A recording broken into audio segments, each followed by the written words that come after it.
Le grand salon du conseil d'entreprise Castellanos était un spectacle de pouvoir silencieux. Les murs recouverts de bois noble reflétaient des décennies de décisions qui avaient façonné des fortunes, abattu des concurrents et défini des destins.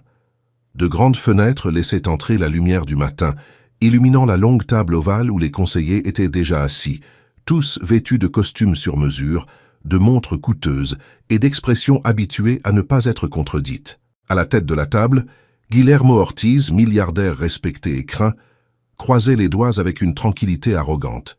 Cette réunion ne serait qu'une simple formalité. Du moins, était-ce ce qu'il croyait.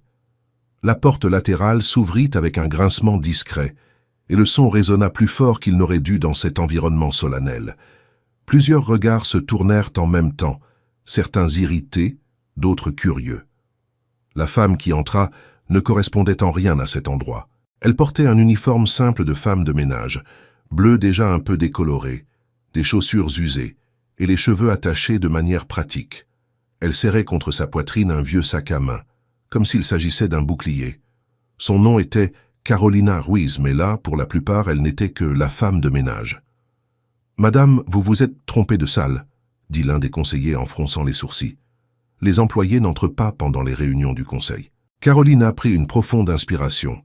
Ses mains tremblaient, mais sa voix sortit ferme. « Je ne suis pas venu nettoyer aujourd'hui. Je suis venu réclamer mon héritage. » Le silence qui suivit fut lourd, presque offensant. Pendant une seconde, personne ne réagit. Puis Guillermo éclata d'un rire fort, sonore, qui brisa complètement l'atmosphère. « Héritage » répéta-t-il entre deux rires. « Vous avez entendu ça?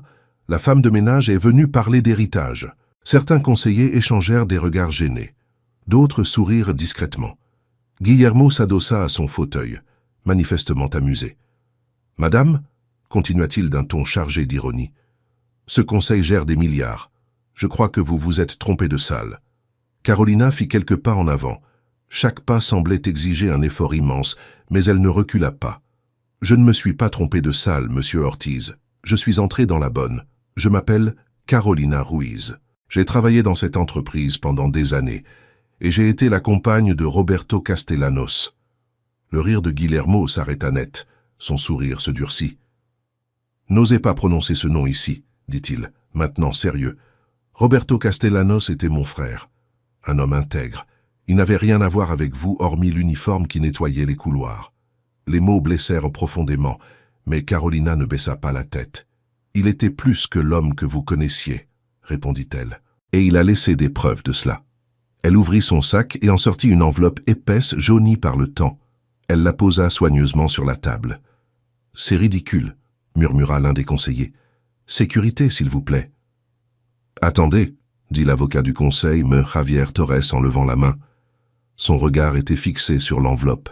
« Laissez-la parler. » Guillermo se tourna vers lui, indigné. « Javier, vous ne pouvez pas prendre cela au sérieux. »« Mon rôle est d'écouter avant de juger, » répondit l'avocat avec calme. Carolina hocha la tête en signe de remerciement et continua. « Roberto et moi nous sommes connus quand je travaillais encore la nuit ici, à nettoyer les étages exécutifs. Il restait tard, toujours seul. Nous parlions, d'abord du travail, ensuite de la vie, et puis de tout. »« Mensonge, » coupa Guillermo, une histoire bien trop pratique. « Je ne vous demande pas de me croire, » dit-elle, les yeux humides. « Je vous demande de lire ce qu'il a laissé. » Me Torres prit l'enveloppe. Il ajusta ses lunettes et commença à examiner le contenu. À mesure qu'il lisait, son expression changeait subtilement. D'abord concentration, puis surprise, enfin quelque chose proche du choc. « Qu'est-ce que c'est » demanda l'un des conseillers penché sur la table. L'avocat prit une profonde inspiration avant de répondre. « Ce sont des documents personnels de Roberto Castellanos, des lettres, reconnaissance d'union stable, et... » Il fit une pause. « Un addendum au testament. » Guillermo se leva brusquement. « C'est impossible. J'ai revu chaque ligne du testament de mon frère. »« Pas celui-ci, » répondit Javier avec fermeté. « Celui-ci a été enregistré séparément, avec une clause de confidentialité extrême. » Un murmure envahit la salle. Carolina sentit ses jambes fléchir, mais elle resta debout. « Roberto ne voulait pas m'exposer, dit-elle, la voix émue, ni exposer le conseil. Il savait que je serais ridiculisé. Il savait qu'on rirait de moi. Comme on rit maintenant. Le regard de Guillermo se durcit. Et pourtant vous venez ici, habillé ainsi, vouloir profiter de son nom? Je suis venu parce qu'il est mort, répondit Carolina. Et parce qu'il m'a demandé de venir si quelque chose lui arrivait. Pas pour l'argent, mais pour la vérité. Torres se racla la gorge, attirant l'attention de tous. Messieurs, l'addendum est clair. Roberto Castellanos reconnaît Carolina Ruiz comme sa compagne et bénéficiaire d'une part significative de son patrimoine. Et plus encore, il demande que le Conseil valide cette décision en session officielle. L'impact fut immédiat. L'un des conseillers laissa tomber son stylo. Un autre porta la main à sa bouche. Guillermo semblait avoir perdu pied. « C'est un montage », murmura-t-il. « Une fraude. »« Si c'en est une, » répondit Javier, « elle sera enquêtée. Mais jusqu'à preuve du contraire, c'est un document légitime. » Carolina sentit une larme couler, mais ne l'essuya pas. « J'ai nettoyé ce bâtiment pendant des années, » dit-elle. « J'ai vu des décisions qui ont changé le destin de milliers de personnes. Aujourd'hui, je suis ici pour vous demander de décider du mien. » Guillermo la fixa avec un mélange de colère et d'incrédulité. « Vous pensez vraiment appartenir à ce monde ?» Elle soutint son regard. « Je n'appartiens pas à ce monde. » Mais la vérité, elle, y appartient. Le silence revint dominer la salle, plus lourd qu'avant. Pour la première fois, Guillermo n'avait pas de réponse immédiate. Le silence qui s'installa dans la salle du conseil n'était pas seulement de l'embarras. C'était de la peur. Peur qu'une vérité gênante soit sur le point de démanteler des années de pouvoir soigneusement organisées. Guillermo retourna lentement dans son fauteuil, mais il n'affichait plus la même posture confiante. Ses doigts tambourinaient sur le bois de la table. Un geste involontaire qui le trahissait. « C'est une mise en scène bon marché, » dit-il enfin, essayant de reprendre le contrôle. Roberto n'aurait jamais mis tout ce qu'il a construit entre les mains d'une femme de ménage. Carolina ressentit le coup du mot, mais répondit avec fermeté. « Il ne l'a pas mis entre mes mains. Il m'a fait confiance. Il y a une différence. » Torres continua à feuilleter les documents, maintenant avec une attention minutieuse. « Il y a des dates. Des enregistrements notariaux et des signatures vérifiables, expliqua-t-il. Si ces documents sont confirmés, la décision de Roberto est juridiquement valide. Alors confirmez, rétorqua Guillermo en se levant à nouveau. Appelez qui il faut. Mais je n'accepterai pas ce théâtre. Le président du conseil, un homme aux cheveux gris nommé Augusto Menezes, se racla la gorge. Guillermo, voulez-vous vous rasseoir? Nous sommes tous ici pour écouter. À contre-cœur, il obéit. Carolina perçut quelque chose d'important à cet instant. Pour la première fois, il ne commandait pas seul. « Madame Carolina, » dit Augusto en la regardant avec sérieux, « comprenez-vous l'impact de ce que vous apportez à ce conseil ?»« Je le comprends, » répondit-elle. « Je comprends que cela change des contrats, des actions, des réputations. Mais je comprends aussi qu'ignorer la vérité est pire. » L'un des conseillers, plus jeune, se pencha en avant. « Pourquoi maintenant ?» demanda-t-il. « Si M. Roberto avait vraiment cette intention, pourquoi avez-vous attendu ?» Carolina prit une profonde inspiration. C'était la question la plus difficile. « Parce qu'il me l'a demandé, » dit-elle avec honnêteté. Roberto avait peur. Peur de la réaction de la famille, du conseil, de la presse. Il pensait que vous n'accepteriez jamais. Et peut-être avait-il raison. Guillermo laissa échapper un rire amer. Au moins sur cela, il ne se trompait pas. Mais il savait aussi, continua Carolina en l'ignorant, que la vérité ne peut pas être cachée éternellement. Il m'a dit, « Si un jour je ne peux plus parler, parle pour moi. » Torres referma l'enveloppe avec soin. « Nous devons procéder à une vérification formelle, déclara-t-il. Mais il y a autre chose ici que les messieurs doivent entendre. » Il sortit une feuille pliée et se racla la gorge avant de lire. « Au conseil de Castellanos Industries.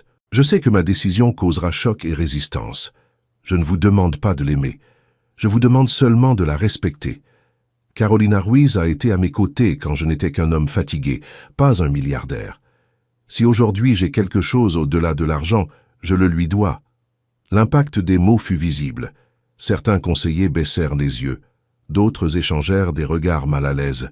« Il a écrit cela », murmura Augusto.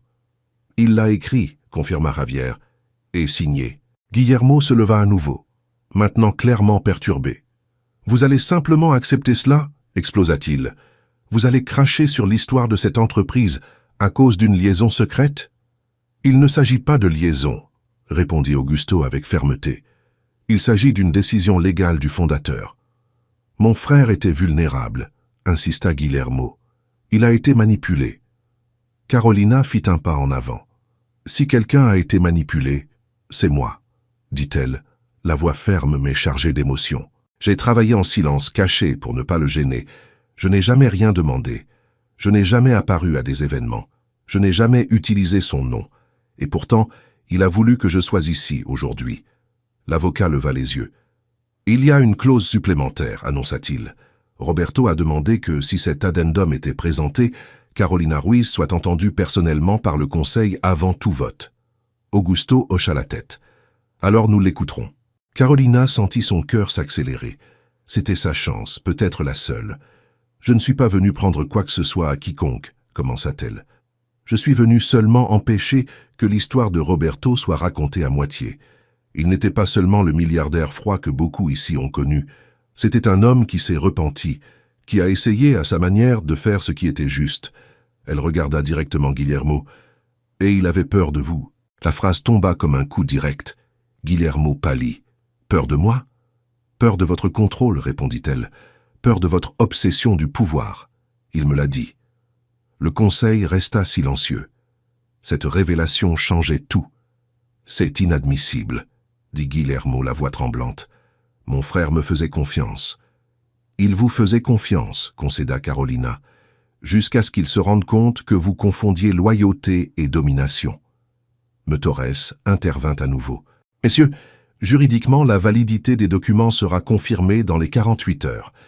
Mais le Conseil peut décider aujourd'hui s'il reconnaît Carolina Ruiz comme partie légitime de la succession, conformément à la demande de Roberto. » Augusto regarda autour de la table. « Nous allons voter. » Guillermo se leva une dernière fois. « Si vous faites cela, dit-il avec une colère contenue, vous ouvrirez un précédent dangereux. »« Ou vous corrigerez une injustice ancienne, » répondit Augusto. Les votes furent enregistrés un à un. Chaque « oui » semblait résonner plus fort que le précédent. Carolina serrait les mains, sentant le poids de chaque seconde. Quand le dernier conseiller parla, Augusto prit une profonde inspiration. À la majorité, le Conseil reconnaît la légitimité de la revendication présentée par Carolina Ruiz, conformément à l'addendum du testament de Roberto Castellanos. Le monde sembla s'arrêter. Guillermo resta immobile, les yeux fixés sur la table. Carolina ferma les yeux un instant. Il n'y avait pas de victoire sur son visage, seulement du soulagement. « La réunion est terminée, » déclara Augusto. « Le service juridique donnera suite immédiatement. » Quand les conseillers commencèrent à se lever, Guillermo parla enfin à voix basse, sans la regarder. « Vous avez gagné. » Carolina répondit calmement. « Non. La vérité a gagné. » Carolina sortit de la salle du conseil comme elle y était entrée, en silence. Mais quelque chose avait changé. Les couloirs qu'elle nettoyait auparavant semblaient maintenant différents, pas plus grands, seulement plus honnêtes.